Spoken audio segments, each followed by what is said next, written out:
Je m'appelle Isabelle. J'ai 52 ans, et pendant longtemps, j'ai cru que ma vie n'était plus qu'une succession de jours gris. Il y a 2 ans, Marc, mon mari, est parti brutalement. Une crise cardiaque, sans prévenir, comme un coup de tonnerre qui a tout dévasté. Depuis, ma maison n'est plus qu'un musée de souvenirs, ses chemises encore accrochées, son parfum qui s'estompe, et ce lit froid où je m'endors seule chaque nuit. J'ai 2 fils, Thomas et Hugo. Ils vivent loin, ils m'appellent souvent, mais un appel, ça ne comble pas le silence. J'ai appris à sourire pour ne pas inquiéter personne. Mais le soir, une fois les lumières éteintes, je restais là, à fixer le plafond, et ce vide dans ma poitrine me rongeait un peu plus chaque jour. J'avais arrêté de croire qu'il pouvait encore m'arriver quelque chose de beau. À 52 ans, on vous regarde comme une femme raisonnable, pas comme une femme qu'on désire. Alors, je vivais dans une routine mécanique, réveil, travail, repas en solitaire, et puis rien. Mais parfois, le destin n'a besoin que d'une seconde pour tout renverser. C'était un samedi après-midi. J'étais sortie marcher, juste pour m'aérer l'esprit. Le soleil déclinait doucement, les rues étaient calmes, et puis je l'ai vu. Il était là, adossé contre la vitrine d'un café, grand, la trentaine à peine, non, plus jeune encore, peut-être 25 ou 26 ans. Ses yeux, mon Dieu, ses yeux, un mélange de feu et de douceur. J'ai voulu détourner le regard, mais il a souri. Et ce sourire, j'ai senti quelque chose en moi se réveiller. Je ne sais pas comment ça s'est passé. Peut-être qu'il a parlé le premier, peut-être que j'ai répondu trop vite. Mais en quelques phrases, il avait brisé la glace que j'avais construite autour de mon cœur. Il s'appelait Elias. Sa voix avait cette chaleur qui fait oublier tout le reste.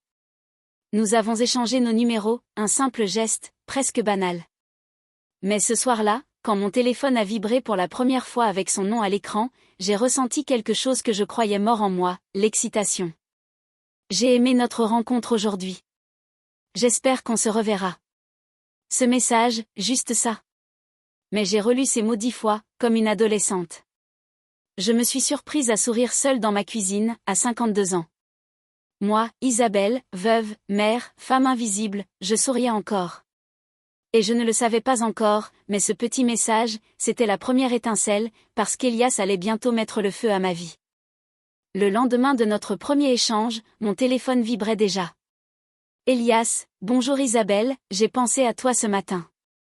J'ai relu ce message plusieurs fois. Qui pense à moi dès le matin? Cela faisait des années que je n'avais pas ressenti ce frisson. Je me suis surprise à répondre aussitôt, moi aussi, c'était agréable de te croiser. À partir de là, tout est allé vite. D'abord, quelques messages légers, des banalités, puis des discussions tardives jusqu'à minuit. Il me racontait sa vie, ses projets, ses rêves. Je riais de ses blagues idiotes, je rougissais à ses compliments. Il me disait des choses que personne n'avait osé me dire depuis longtemps, tu as quelque chose, je ne sais pas l'expliquer. Une présence, une force. Moi, une force? J'avais l'impression d'être vide depuis 2 ans, mais quand il me parlait ainsi, je me sentais vivante. Puis il y a eu cette première invitation, et si on prenait un café demain? Juste toi et moi. J'ai hésité, mon cœur battait trop vite. Ma main tremblait sur l'écran, j'ai même effacé ma réponse 2 fois avant d'écrire, d'accord. Le lendemain, j'ai passé une éternité devant le miroir. Je me suis maquillée, pas trop, juste assez pour ne pas paraître fatiguée. J'ai mis ma robe bleue, celle que Marc aimait. Et quand je suis entrée dans ce café, il était là. Elias s'est levé aussitôt. Son sourire m'a transpercée. Isabelle, tu es magnifique. J'étais gênée. À 52 ans, on ne vous dit plus ça. Et pourtant, dans ses yeux, il n'y avait pas de moquerie, seulement un désir sincère, brut, presque déroutant. On a parlé longtemps. Il m'a fait rire comme une gamine. Je l'écoutais, fascinée par cette énergie qu'il dégageait. Lui, si jeune, moi, prisonnière de mes peurs. Et pourtant, avec lui, tout semblait simple. Quand nous nous sommes quittés, il s'est approché un peu trop près. Son parfum, sa chaleur. Je n'ai pas bougé. Il a effleuré ma main, juste ça. Mais j'ai senti un frisson parcourir tout mon corps. Le soir même, il m'a envoyé un nouveau message, je ne veux pas que ça s'arrête là. Et moi, je n'ai pas résisté, parce qu'au fond, je ne le voulais pas non plus point ce soir-là, en me couchant, je savais que quelque chose venait de changer. je n'étais plus seulement Isabelle, la veuve solitaire. Non, une porte venait de s'ouvrir. Et derrière, il y avait lui, Elias, et une partie de moi brûlait déjà d'envie de voir ce qu'il y avait de l'autre côté. Les jours qui ont suivi notre café furent comme une tempête douce. Chaque matin, mon téléphone vibrait avec un message d'Elias, une blague, une photo, un simple « bonne journée, belle femme », et moi, je fondais. Je savais que c'était fou, que c'était insensé. J'avais 52 ans, il en avait 26. Mais quand ces mots s'affichaient sur mon écran, je n'étais plus veuve. Je n'étais plus cette femme qu'on avait laissée derrière. Non, j'étais Isabelle, une femme qu'on désirait encore. Et puis, les messages sont devenus plus audacieux. Tu penses à moi? Oui. Tu rougis en l'écrivant, avoue. Je riais seule dans ma cuisine, comme une adolescente. Qui étais-je en train de devenir? Un soir, alors que je me glissais dans mon lit, il m'a envoyé un message qui a tout changé. J'ai envie de te voir. Maintenant. Mon cœur s'est emballé. J'ai tapé 1000 fois la même phrase avant d'oser répondre. Elias, ce n'est pas raisonnable. Il a répondu presque aussitôt. Rien dans ce que je ressens pour toi n'a de logique. Laisse-moi juste te voir une minute. Je n'ai pas su dire non. Quand j'ai ouvert la porte, il était là. Sa silhouette dans l'ombre, son regard brûlant. Il n'a rien dit. Il a simplement franchi le seuil, et mon cœur a failli exploser.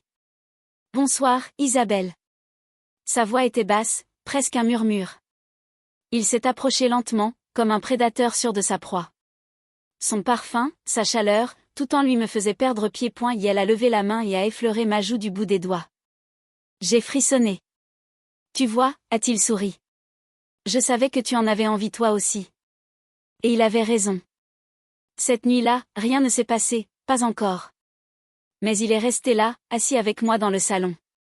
On a parlé, on a ri. À un moment, il a pris ma main, sa paume contre la mienne, et c'était suffisant pour que je sente mon corps entier s'embraser. Avant de partir, il s'est penché tout près, si près que ses lèvres ont presque frôlé les miennes. Puis il a murmuré, ce n'est que le début, Isabelle.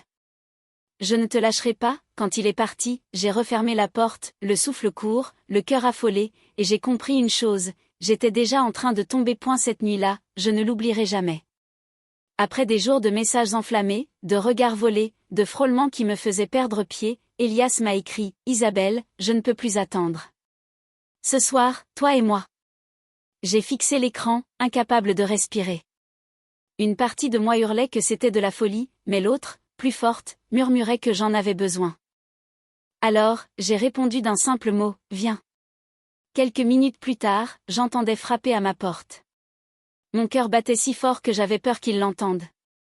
Quand j'ai ouvert, il était là. Elias, plus beau que jamais. Son regard a plongé dans le mien, et tout autour s'est effacé. Il n'a pas parlé. Pas besoin. En un pas, il a franchi la distance entre nous, et ses lèvres ont trouvé les miennes. C'était brutal, fiévreux, comme si 2 années de solitude se brisaient en un seul baiser. Ses mains, oh mon Dieu, ses mains, elles ont glissé dans mon dos, m'attirant contre lui. Je n'étais plus qu'une femme tremblante, ivre de désir. Je l'ai laissé me guider jusqu'au mur, piégé entre sa force et sa chaleur. Je ne pensais plus. Je vivais. Tu es magnifique, a-t-il murmuré contre ma peau avant de m'embrasser à nouveau. Nous avons trébuché jusqu'à ma chambre, nos rires se mêlant à nos soupirs. Quand son corps a trouvé le mien, j'ai compris. Je n'avais jamais rien ressenti d'aussi intense. Sa jeunesse, sa fougue, cette façon de me regarder comme si j'étais la seule femme au monde. Chaque seconde était une déferlante. J'ai crié son nom, j'ai ri, j'ai tremblé. Je n'étais plus la veuve solitaire. Non, ce soir-là, j'étais une femme, une vraie. Quand tout s'est apaisé, il m'a serré contre lui. Ses doigts caressaient doucement ma joue, comme s'il voulait graver ce moment dans ma mémoire. Puis il a murmuré, Isabelle, ce n'est que le début. Et dans ses bras, pour la première fois depuis des années, je n'ai pas eu peur. Je savais qu'il venait de rallumer en moi un feu que je croyais éteint pour toujours. Au lendemain de cette nuit, tout avait changé. Quand je me suis réveillée, Elias était encore là, allongé à côté de moi, son bras posé sur ma taille, son souffle calme, comme si rien n'était interdit, comme si tout était naturel. J'ai fermé les yeux quelques secondes, juste pour savourer. Ça faisait des années qu'on ne m'avait pas tenu ainsi. Mais en même temps, la peur est arrivée. Je l'ai regardé, et une petite voix dans ma tête s'est mise à crier, « Isabelle, qu'est-ce que tu fais? Il a 26 ans. Que vont dire les gens ?» Je me suis levée discrètement pour aller dans la cuisine. Mais quelques minutes plus tard, je l'ai senti derrière moi. Elias avait enfilé sa chemise, ses cheveux en bataille, et ce sourire qui faisait tout oublier. « À quoi tu penses ?» demanda-t-il en posant ses mains sur mes épaules. Je me suis retournée. Je ne sais pas. C'est fou, toi et moi. Il a ri doucement, s'est penché et a déposé un baiser sur mon front. C'est fou, et pourtant, ça me semble plus vrai que tout. Ces mots, mon Dieu, ils ont balayé mes doutes en une seconde. On a passé la journée ensemble. Il cuisinait avec moi, mettait de la musique dans la maison, et pour la première fois depuis la mort de Marc, j'entendais de nouveau des rires résonner dans ses murs. Mais la nuit tombée, seule dans mon lit après son départ, les questions sont revenues. Et si je n'étais qu'un jeu pour lui, une expérience, une simple aventure? Le lendemain, je n'ai pas pu m'empêcher de le tester. « Elias, pourquoi moi ?» Il a répondu sans hésiter, « Parce que toi, Isabelle, tu es vivante, et moi, je ne veux pas te laisser t'éteindre. » J'ai senti mes yeux se remplir de larmes. Il avait cette façon de dire les choses qui rendait tout simple, tout évident. Mais même en l'aimant, même en sentant ce feu dévorer chaque parcelle de moi, une autre réalité se dessinait dans l'ombre. Et si tout cela n'était qu'un rêve prêt à s'effondrer? Les semaines passèrent, et chaque rendez-vous avec Elias devenait un mélange enivrant de désir et de danger. Le jour, j'étais Isabelle, la femme raisonnable, celle qui souriait poliment à ses voisines et qui parlait à ses fils au téléphone comme si tout allait bien. Mais la nuit, oh la nuit, j'étais une autre, une femme que personne ne connaissait, une femme vivante. Nous nous retrouvions chez moi, parfois chez lui, toujours dans cette bulle hors du monde. Quand ses mains se posaient sur moi, tout le reste disparaissait, les règles, les regards des autres, les murmures de la société, rien n'existait. Il n'y avait que nous. Un soir, après une étreinte brûlante, je lui ai murmuré, « Elias, si quelqu'un l'apprenait. » Il a relevé la tête, ses yeux plantés dans les miens. « Alors, qu'il l'apprenne. Je m'en fiche. Je ne veux pas te cacher, Isabelle. » J'ai eu un rire nerveux. Il ne comprenait pas. Moi, j'avais vécu, je savais ce que ça coûtait, le jugement des autres, les regards moqueurs, les chuchotements, une femme de son âge avec un gamin. Mais lui, il ne doutait jamais. Il avait cette certitude presque insolente, et peut-être que c'est ça qui me faisait tomber encore plus profondément. Un soir, alors qu'il m'embrassait contre le mur de ma cuisine, j'ai senti cette peur se mêler à une envie incontrôlable. Le secret nous rendait fous. Chaque rencontre était plus électrique que la précédente. On fermait les rideaux, on baissait les lumières, on étouffait nos rires, mais on ne pouvait plus s'arrêter.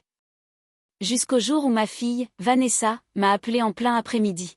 « Maman, je passe te voir demain. » Mon cœur a failli s'arrêter. Elias devait venir le soir même, et pour la première fois, j'ai eu peur qu'elle voie dans mes yeux ce que je m'efforçais de cacher. Cette nuit-là, quand Elias est arrivé, je l'ai prévenu, on doit être prudent.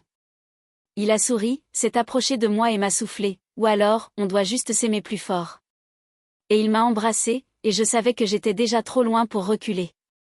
Le lendemain, Vanessa est arrivée chez moi plus tôt que prévu. Mon cœur battait à 1000 à l'heure. Je m'efforçais d'avoir l'air normal, mais je sentais encore sur ma peau les traces brûlantes des mains d'Elias de la veille. Vanessa m'observait avec un petit sourire amusé.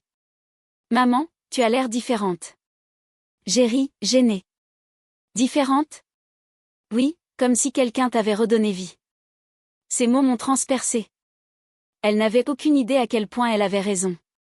Quand elle est repartie, j'ai réalisé que ce que je vivais ne pourrait pas rester dans l'ombre éternellement. J'étais partagée entre la peur d'être jugée et l'envie de crier au monde que je vibrais à nouveau. Le soir même, Elias est venu. Quand je lui ai ouvert, il a vu mon trouble et m'a simplement serré dans ses bras. « Arrête de te torturer, Isabelle. Tu ne comprends pas? Si je t'aime, je ne te laisserai pas te cacher pour moi. » Il a dit ça avec une assurance désarmante. Puis, sans me laisser le temps de protester, il a posé ses lèvres sur les miennes. Ce baiser n'était pas comme les autres.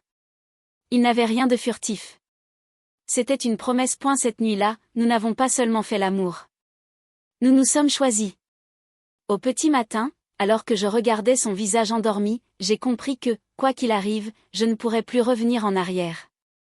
Il avait rallumé en moi un feu que personne n'avait su toucher depuis la mort de Marc. Alors, quand il a ouvert les yeux, je lui ai murmuré, « Elias, si on nous juge, on s'en fiche. Je veux vivre avec toi. » Son sourire, oh mon Dieu, son sourire.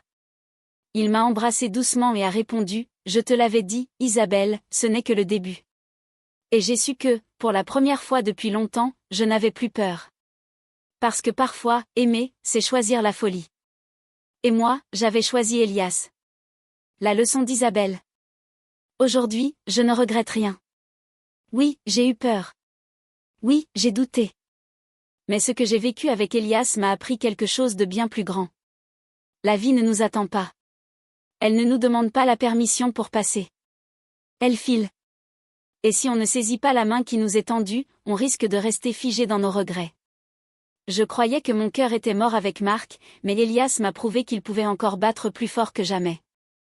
Peu importe l'âge, peu importe ce que pensent les autres, ce qui compte, c'est de choisir ce qui nous rend vivants. Alors, si tu écoutes mon histoire aujourd'hui, retiens ceci, ne laisse personne décider quand il est trop tard pour aimer, pour vibrer, pour recommencer. Parce que parfois, le vrai courage, c'est d'oser être heureux. Moi, j'ai osé, et grâce à ça, je revis.